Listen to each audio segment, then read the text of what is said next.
Hello friends, welcome back to my channel Sangeetha ಅಡುಗೆ ಮನೆಗೆ. ಇವತ್ತಿನ ವಿಡಿಯೋದಲ್ಲಿ ಕ್ರಿಸ್ಪಿ ಪಾಲಕ್ ಪಕೋಡ ಮಾಡೋದನ್ನು ತೋರಿಸ್ಕೊಡ್ತೀನಿ. ಕ್ವಿಕ್ಕಾಗಿ ಮಾಡ್ಕೋಬೋದು. ನೋಡಿ, ಇಲ್ಲಿ ನಾನು 1 ಕಪ್ಪಷ್ಟು ಪಾಲಕ್ ಎಲೆನ ತೊಳೆದು ಹೆಚ್ಚಿಟ್ಕೊಂಡಿದ್ದೀನಿ. ಇದಕ್ಕೇ ಸ್ವಲ್ಪ ಶುಂಠಿ ತುರಿ ಹಾಕ್ಕೊಳ್ಳಿ. ಈಗ ಸ್ವಲ್ಪ ಅರಿಶಿನದ ಪುಡಿ ಹಾಕ್ಕೊಳ್ಳಿ. ಜೀರಿಗೆ ಹಾಕೋಬೋದು. ನಾನಿಲ್ಲಿ ಜೀರಿಗೆ ಹಾಕ್ಕೊತಾ ಇದ್ದೀನಿ. ಇವನ್ ನೀವು ಓಂ ಕಾಳು ಸಹ ಹಾಕೋಬೋದು, ತುಂಬ ರುಚಿಯಾಗಿರುತ್ತೆ.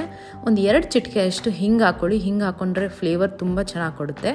ಖಾರಕ್ಕೆ ತಕ್ಕಂಗೆ ಹಸಿಮೆಣಸಿನ್ಕಾಯಿ ಹಾಕ್ಕೊಳ್ಳಿ. ಈ ಥರ ಸಣ್ಣಕ್ಕೆ ಹೆಚ್ಕೊಂಡು ನಾನೊಂದು ಇಲ್ಲಿ 3 ಹಸಿಮೆಣಸಿನ್ಕಾಯಿ ಹಾಕ್ಕೊತಾ ಇದ್ದೀನಿ. ನೀವು ಇವನ್ ಖಾರದ ಪುಡಿನೂ ಸಹ ಹಾಕೋಬೋದು. ರುಚಿಗೆ ತಕ್ಕಷ್ಟು ಉಪ್ಪು ಹಾಕ್ಕೊಂಡು ಫಸ್ಟ್ ಇದನ್ನು ಎಲ್ಲ ಚೆನ್ನಾಗಿ ಮಿಕ್ಸ್ ಮಾಡ್ಕೊಳ್ಳಿ. ನೋಡಿ, ನೋಡ್ಕೊಂಡು ಹಾಕ್ಕೋಬೇಕಾಗುತ್ತೆ ನಾವು ಕಡಲೆ ಹಿಟ್ಟು. ನಾನಿಲ್ಲಿ 1 ಕಪ್ಪಷ್ಟು ಕಡಲೆ ಹಿಟ್ಟು ಹಾಕ್ಕೊಂಡು 1 ಟೇಬಲ್ ಸ್ಪೂನಷ್ಟು ಅಕ್ಕಿ ಹಿಟ್ಟು ಹಾಕೋಬೇಕು. ಅಕ್ಕಿ ಹಿಟ್ಟದ್ದು ಮಾತ್ರ ಜಾಸ್ತಿ ಹಾಕ್ಕೊಳ್ಳಿಕ್ಕೆ ಹೋಗಬೇಡಿ, ಪಕೋಡ ಗಟ್ಟಿ ಬಂದುಬಿಡುತ್ತೆ. ನಮಗೆ ಜಸ್ಟ್ ಆ ಕ್ರಿಸ್ಪಿನೆಸ್ ಬೇಕಾಗಿರುತ್ತೆ. ಇಲ್ಲಿ ಕಾಯಿಸಿಟ್ಕೊಂಡಿರೋಂಥ 2 ಟೇಬಲ್ ಸ್ಪೂನಷ್ಟು ಎಣ್ಣೆ ಹಾಕ್ಕೊಳ್ಳಿ. ಎಣ್ಣೆ ಹಾಕ್ಕೊಂಡ್ರೂ ಸಹ ನಿಮಗೆ ಆ ಕ್ರಿಸ್ಪಿನೆಸ್ ಬರುತ್ತೆ. ನೋಡಿಕೊಂಡು 2 ಟೇಬಲ್ ಸ್ಪೂನಷ್ಟು ನಾನಿಲ್ಲಿ ನೀರು ಹಾಕ್ಕೊತಾ ಇದ್ದೀನಿ. ನೀವು ಸೊಪ್ಪು ತೊಳೆದು ಹಾಗೆ ಹಾಕ್ಕೊಳ್ಳೋಂಗಿದ್ರೆ ನೀರು ಹಾಕ್ಕೊಳ್ಳಿಕ್ಕೆ ಹೋಗಬೇಡಿ, ಆ ಸೊಪ್ಪಲ್ಲಿರೋಂಥ ನೀರೇ ಸಾಕು. ನೋಡಿ, ಈ ಥರ ಗಟ್ಟಿಯಾಗಿ ಕಲಿಸ್ಕೋಬೇಕು. ಎಣ್ಣೆನೂ ಅಷ್ಟೇ ತುಂಬ ಹೈ ಫ್ಲೇಮಲ್ಲಿ ಕಾದಿರಬಾರ್ದು, ಚೆನ್ನಾಗಿ ಹದವಾಗಿ ಕಾದಿರಬೇಕು.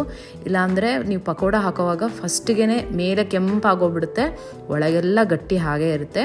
ಸೊ ಹದವಾಗೇ ಈ ಥರ ಡೀಪ್ ಫ್ರೈ ಮಾಡ್ಕೋಬೇಕಾಗುತ್ತೆ.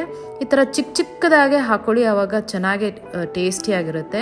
ನಾನಿಲ್ಲಿ ಬರೀ ಪಾಲಕ್ ಸೊಪ್ಪು ಮಾತ್ರ ಯೂಸ್ ಮಾಡಿದ್ದೀನಿ, ಆ ಫ್ಲೇವರ್ ಚೆನ್ನಾಗಿರುತ್ತೆ. ನೀವು ಇದಕ್ಕೆ ಈವನ್ ಈರುಳ್ಳಿನೂ ಹಾಕೋಬೋದು, ಕೊತ್ತಂಬರಿ ಸೊಪ್ಪು, ಕರ್ಬೇವಿನ ಸೊಪ್ಪೆಲ್ಲ ಹಾಕೋಬೋದು. ಇಲ್ಲ, ನಾನು ಸಿಂಪಲ್ಲಾಗಿ ಈಸಿಯಾಗಿ ಕ್ವಿಕ್ಕಾಗಿ ಈವ್ನಿಂಗ್ ಕಾಫಿ ಟೈಮ್, ಟೀ ಟೈಮ್ಗೆ ಬೇಗ ಮಾಡ್ಕೋಬೋದು. ಪಾಲಕ್ ಸೊಪ್ಪು ಅಷ್ಟೇ, ಡೀಪ್ ಫ್ರೈ ಮಾಡಿದಾಗ ಆ ಪಾಲಕ್ ಸೊಪ್ಪುದು ಕ್ರಿಸ್ಪಿನೆಸ್ ಚೆನ್ನಾಗಿರುತ್ತೆ. ನೋಡಿ, ಈ ಥರ ತಿರುಗಿಸ್ತಾ ಮೀಡಿಯಮ್ ಫ್ಲೇಮಲ್ಲೇ ನೀವು ಇದನ್ನು ಡೀಪ್ ಫ್ರೈ ಮಾಡ್ಕೊಳ್ಳಿ. ಆ ಬಬಲ್ಸ್ ಎಲ್ಲ ಹೋಗೋ ತನಕ ಇದನ್ನು ನಾವು ಡೀಪ್ ಫ್ರೈ ಮಾಡ್ಕೋಬೇಕಾಗುತ್ತೆ. ಇದು 2 ದಿವಸ ಇಟ್ಟರೂ ಸಹ ನಿಮಗೆ ಹಾಳಾಗೋದಿಲ್ಲ. ನೋಡಿ ಎಷ್ಟು ಚೆನ್ನಾಗಾಗಿದೆ. ಸೊ ಟ್ರೈ ಮಾಡಿ ಈ ಸಿಂಪಲ್ ರೆಸಿಪಿನ. ಈವ್ನಿಂಗ್ ಟೈಮ್ ಕ್ವಿಕ್ಕಾಗಿ ಮಾಡ್ಕೋಬೋದು. ನನ್ನೆಲ್ಲ ರೆಸಿಪೀಸ್ ಇಷ್ಟ ಆಗಿದ್ರೆ ಲೈಕ್ ಮಾಡಿ, ಶೇರ್ ಮಾಡಿ, ಹಾಗೆ ನನ್ನ ಚಾನಲ್ ಸಬ್ಸ್ಕ್ರೈಬ್